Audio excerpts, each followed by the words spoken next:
And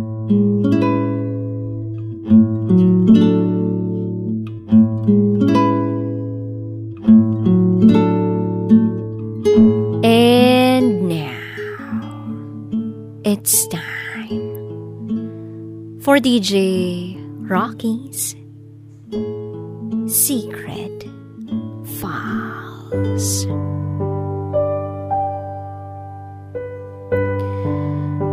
Gustong-gusto ko nang magpahinga. Yung pahinga na parang di nagigising para wala na yung sakit. Paano ko ba sisimulan to? Paano ko sasabihin ang nararamdaman ko nang hindi umiiyak? O nakakaramdam ng takot o galit? Paano ba? Paano nagsimula ang takot na nararamdaman ko? Itago mo ko sa pangalang Maxine. At ito, ang aking secret file. Isa akong empleyado sa isang private company na kilalang kilala sa buong Pilipinas. May posisyon na maganda sa kumpanyang ito. Noong una, masaya. Masarap sa pakiramdam na nakukuha ko yung mga bagay na gusto ko. Nabibili ko yung mga gusto ko dahil sa magandang pasahod ng kumpanya. Maayos ang benefits nila sa akin. Maganda, magaan, at maayos ang trabaho na meron ako. Wala na akong mahihiling pa. Masaya ako. Pero sa simula lang pala. Una akong na-assign sa main branch sa Manila. Hindi na ako mag-elaborate pa or magiging specific kung saan yun para rin maging safe ang identity ko. Masaya ako dun.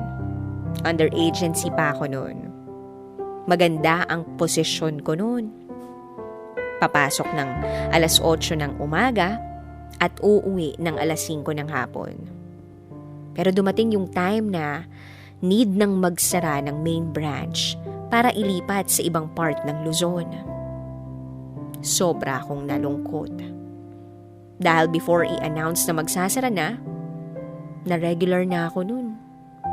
Ibig sabihin, naging direct ako. Same position, pero mas maganda ang pasahod at maganda ang benefits ko. Nung time na yon, pinapili ako kung magpapalipat ako sa ibang branch. May mga branch kasi sila sa Visayas at Mindanao. Siyempre, pinili ko na magpalipat sa Visayas. Sayang naman kasi kung hindi, irregular na ako. Mahirap maghanap ng trabaho na regular agad, no? Pinag-isipan ko to ng sobra-sobra. Bakit ko pinili ang Visayas? Kasi maraming nagsasabi na maganda ron. Mababait ang mga tao at sweet lahat. Magaling makisama. Kaya ayun, pinili ko doon. Pinili ko sila. Sabi ko, doon ako magsisimula uli. Pero, malaking pero pala. Dumating ako sa bagong branch na yon ng punong-puno ng pag-asa at kasiyahan. Excited din ako. By the way, sa bandang Northern Visayas to. Masaya nung una. Magaan ang trabaho, mababait ang mga tao, masarap ang pagkain. Pero, sa simula lang pala yun. May nakilala ako na isang empleyado dun sa branch. Maraming nagsasabi na mag-iingat daw ako sa kanya. Mahilig daw kasi yung mag-power trip. May posisyon din kasi yun. At isa siya sa mga pioneer doon. Simula nang tinayo ang branch na yun. And by the way, babae siya. Isa siyang assistant manager. Noong una okay pa kami. Kasi nasusunod ko pa yung mga gusto niya na gawin ko. Nakikibagay pa ako kasi alam ko na hindi ako taga dito sa lugar na to. At wala man lang akong kamag-anak rito. Taga Luzon talaga ako na na-assign lang dito. Pero habang tumatagal, unti-unti ko nang nare-realize na may mali. Hindi na tama ang trato niya sa akin. Dahil unti-unti na akong nagsasabi ng no sa mga gusto niya. Lalo na at alam ko na bawal at hindi na parte ng job description ko. To make the long story short, nakaranas ako sa kanya ng emotional and mental abuse. Nagre-report siya sa supervisor ko ng mga maling report. Pati personal kong buhay, pinakikialaman na niya.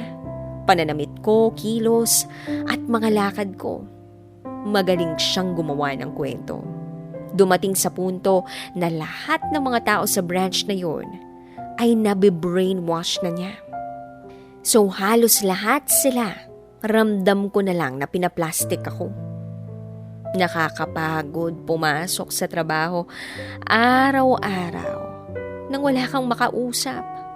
Napakiramdam mo kapag kinausap ka ng mga tao, isang malaking kasalanan yun. Nga pala, dahil mahilig siya mang power trip. Yung mga tao o empleyado, dun takot sa kanya. So kahit alam nila na mali ang trato sa akin, hindi sila nakikihalubilo sa akin kasi baka madamay sila. Araw-araw ng buhay ko. Simula nang magkaroon kami ng misunderstanding, tuwing papasok ako, natatakot ako. Nagka-phobia ako sa kanya. Tuwing may mga need siya na data bago ko isend sa kanya, binabasa ko muna ng paulit-ulit dahil hahanapan niya ng mali. Ibabalik sa akin at kapag meeting yung mga bagay na hindi na scope ng work ko, yun yung itinatanong sa akin. Paano ko masasagot sa gitna ng meeting kung hindi ko alam ang proseso nun? Pero nananahimik ako. Iniintindi ko siya. Pati family background niya, inalam ko kung bakit ganun ang ugali niya. Para naman alam ko kung paano ko siya i-handle. Pero sobra na rin kasi. Yung emosyon ko, yun yung hindi ko na ma-handle. Kapag naiisip ko yung takot at galit ko sa kanya, umiiyak ako. Kahit nasaan o kahit anong oras. Hindi ko na kayang ma-handle. Dumating sa punto na nakaisang taon na ako rito. At naisip ko na magpakamatay. Sabi ko pa nga, mag-iiwan ako ng letter para sa kanya para alam niya na siya ang rason ng struggles ko. Naisip ko na kung mawawala ako at maiiwan ko yung letter, baka magbago siya. Marami nang nag-resign ng dahil sa kanya. Nag-report na rin ako sa HR about her attitude pero may hinihintay pa raw sila na plan para magkaroon ng parang team building. Para ma-assess din yung mga attitude ng tao. Kaya lang ang tagal na. And then, nag-attempt uli ako na mag-suicide. That was my second attempt. Nasa apartment ako nung time na yun. Iyak ako ng iyak. Wala akong makausap. May mga nireport na naman siya. At hindi man lang pinakinggan yung side ko. Hindi ko na-explain. Hirap na ako nung panahong yun. Hindi ko na ma-express yung nararamdaman ko. Inaatake na ako ng depression and anxiety. Gabi-gabi akong hindi makatulog. Uminom na ako ng sleeping pills para hindi na ako mag-isip. Yung trabaho ko, napapabayaan ko na. Lahat ng mga friend ko sa FB na taga rito sa branch na to, in-unfriend ko na. Palagi na akong mag-isa, palagi na akong umiiyak. Gusto ko na magpahinga. Yung pahinga na parang hindi nagigising para wala na yung sakit na nararamdaman ko. Hirap na ako sa ganitong situation. Palagi kong nararamdaman na may kulang sa akin, na lagi akong mali. Tuwing may meeting kami at kasama siya sa meeting, nanginginig ako, buong katawan ko pinagpapawisan na parang hindi na normal yung bawat kilos o galaw. Then nag-send na ako ng resignation letter ko. Ang nirason ko, depression and anxiety kasi nga malayo ako sa pamilya ko. Ang nangyari, pinag-undergo ako ng counseling ng company. Nagka-counseling ako ngayon, pero parang kulang pa rin. Kasi nga, hindi ko naman na-open na dahil sa isang tao kaya ako nagkakaganito. Bibitawan ko na lang tong posisyon ko na to. Yung posisyon na pinanghawakan ko sa loob ng 6 na taon. Simula ng under agency pa ako hanggang sa naging direct employee ako. Uuwi na ako sa Luzon. Magpapahinga. Babangon uli ako. Magpapagaling lang ako sa takot, galit, anxiety at depression na kinaharap ko ngayon. Sa mga kagaya ko dyan, huwag na nating ipilit. Oo, sayang yung work. Mahirap humanap ng trabaho sa ngayon. Pandemya pa. Pero tandaan nyo, mas mahalaga ang mental health. Mas mahalaga na hindi ka nakakaramdam ng takot, galit, anxiety at depression. Mas mabuting tahimik ka na lang. Ipagdasal ang mga taong naging rason ng nararamdaman mo ngayon. Ang pagsuko naman ay hindi basehan na talo ka. Basehan to na matapang ka. Kasi despite na mahal mo ang trabaho mo, mas pinili mong maging malaya sa mga hindi normal na sitwasyon. Hindi kasi normal na may nararamdaman ka na ganyan. Deserve mo maging masaya kung saan at ano ka man ngayon. May iiwan akong isang note. Nabasa ko lang to sa isang FB page. Always be kind. Because you have no idea if the person you're talking is currently facing a private battle. Hindi mo alam kung gaano kabigat sa kanya yung pinagdadaanan niya. So be mindful sa mga salita na binibitawan natin.